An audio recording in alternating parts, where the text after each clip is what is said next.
Hey there, do you know any local authors in the area? Well, I would love to introduce you to one, Miss Tesa Jones. She is here with us today for our LKN Business Spotlight. So, Tisa, please introduce yourself and tell us a little bit about how you got started writing and what your books are all about. Oh, thank you for having me. I love this. Well, I'll be honest with you. As a person who has dyslexia, it was very difficult for me as a child. I struggled a lot. I even repeated the third grade Okay. because, yes, because I couldn't read. I was a very poor writer. And I remembered this like it was yesterday. It was Christmas, I think, in the fourth grade. My grandmother gave me a present. I'm going to get teary eyed just thinking about it. And she said, open it. And so I did. And inside was this. It's a diary, an old fashioned diary, one with the key Excellent. that you can lock. And she said, One of those. she bent down, whispered in my ear, and she said, honey, just write what's in your heart. And I went, oh, wow. So this was mine. Nobody was going to read it.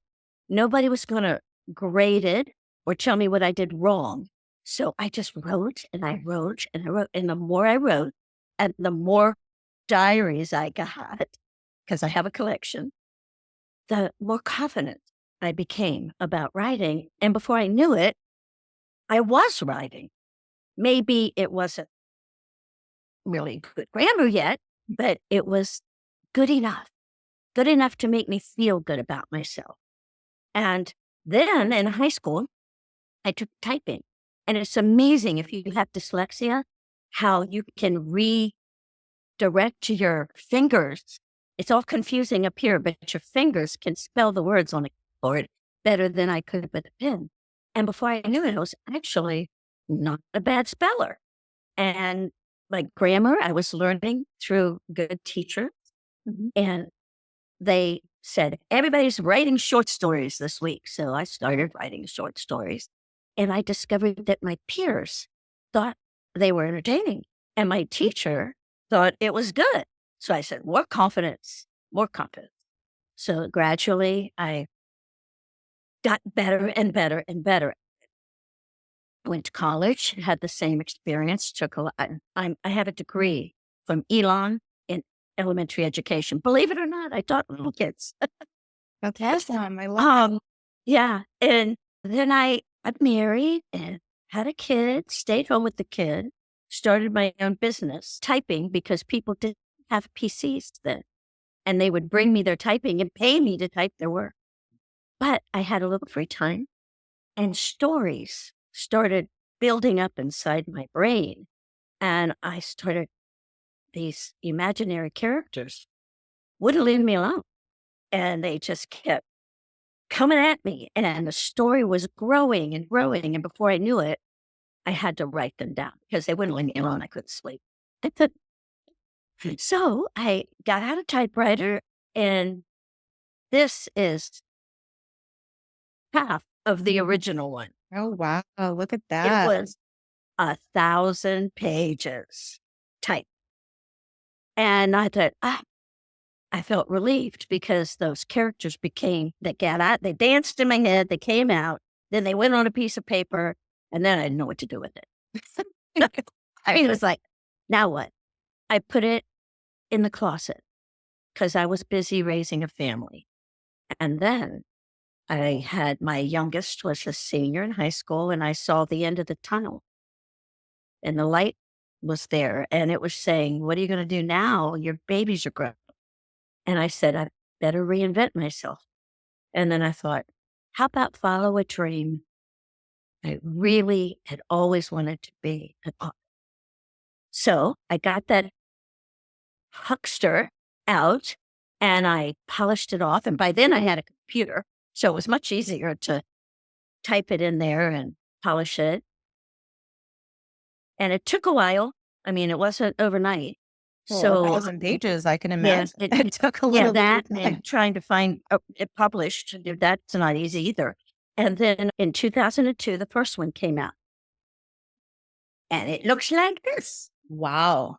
That is a It's a big book. And I don't know if you can see it, but it's Cobwebs of Time. And it's set in, those of us from North Carolina will be very familiar with it. It's set, starts at Elon College back then, has Winston-Salem, Burlington. Of course, it's got Northern Virginia, New York City. It's a good baby boomers book. That the journey on book tours was phenomenal. I absolutely loved it. It was a great way to transition from being an at-home mom to being out in the workforce again and in the real world. And it was really, really wonderful. Well, where are some of the places that you got to go on your book tour?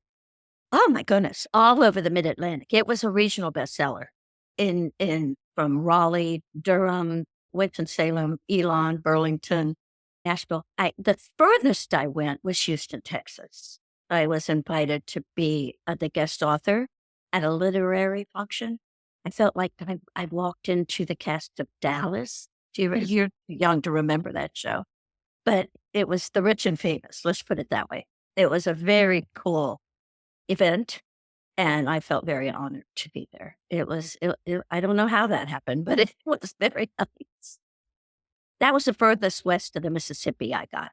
Mostly it was, from New York, Massachusetts to South Carolina was basically where I traveled most. And this was just your first book. So that was my first book, but it is actually the second in the series because in 2005, my wonderful husband decided he was going to retire and he wanted out of the DC area. He was like, I'm out of here. We grew up there. We went to the high schools there. We had lived there all our lives and it was too congested. And he said, let's find a lake. So I found Lake Norman. And we looked for 2.5 years for the perfect place. And we found it. We absolutely love Mooresville. I cannot rave about it enough. It's perfect for us. And I love my neighborhood and I love lake living. It's through the moon. So the transition is now we live at Lake Norman. And my characters started dancing around in my head again. So I found that I could not put them away. So I wrote another book. And this is not the sequel to the first one. This is the prequel. And it's Reflection of Memories. It is about the parents of the kid in the other one. And the books cover all the 20th century. It's all the social changes, the cultural changes. It is like living your own life again or living your parents' life or your grandparents' life and getting to know what that's like through the eyes of men and women because it's from both perspectives. And it's a story about friendship and family and love, and there's a little spicy in there too. So, yeah, but I'm excited to read it. Now it's in the libraries around town. So it's an easy find. And it's still, I think they still have them on Amazon and you can get them from bookstores. They might not be on the shelf anymore because it's been so long, but you can find them. Or you can find me. I can find you and get it straight from the author. So, and then the next thing was that I know people are asking me where's number 3 because the books stand alone, but you get wrapped up in it and you want the next one. And I have found another passion, and it was something that I got reeled into slowly. It didn't happen right away, real fast. And I started writing for a newspaper here and there. And then LKNConnect, Doug Fitzgerald, called me on the phone and said, I'd really like you to come write for us. I would like you to write about Mooresville and about things you like to write about Mooresville. And I said, I can write anything. And he said, yeah, you pick. And I said, well, how about if I go find people's dreams that came true?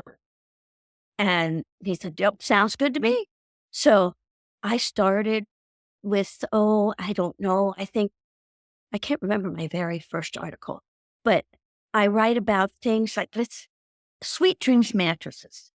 Have you ever heard of that company? No, I There's have. lots of stores in Denver and in Cornelius and in Mooresville.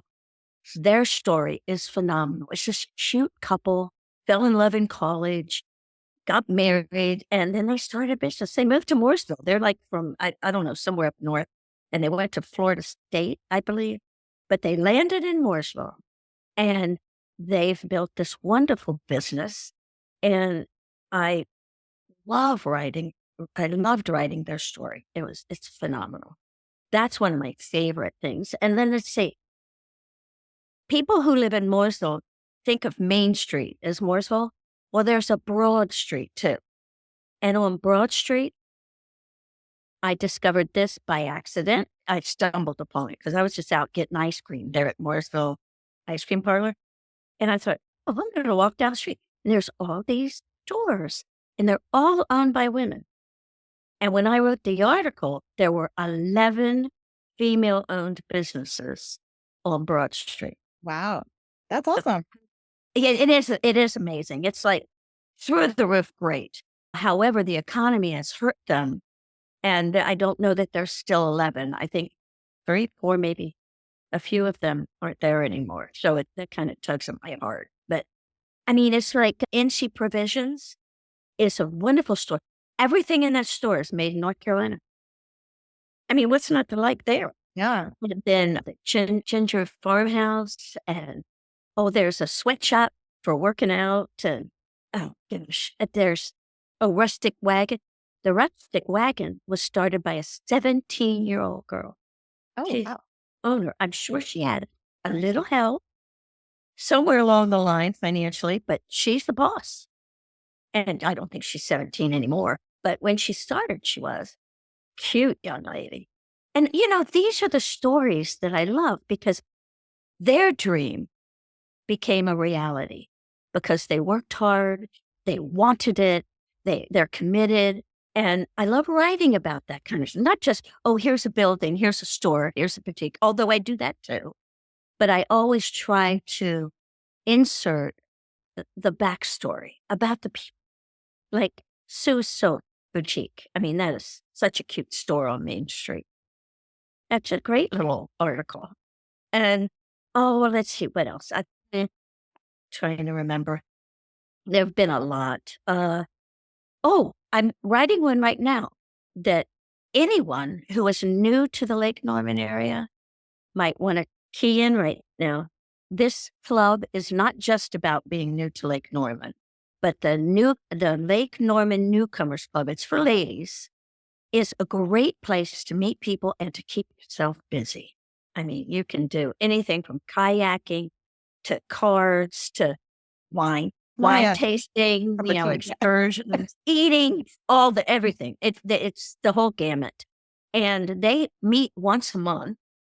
And I'm figuring this out a little bit at a time because I'm writing the article as we speak. The speaker for September's, they meet the first Wednesday of every month. And this September's speaker is Chris Carney, who is the mayor of Mooresville. So you don't have to belong to come.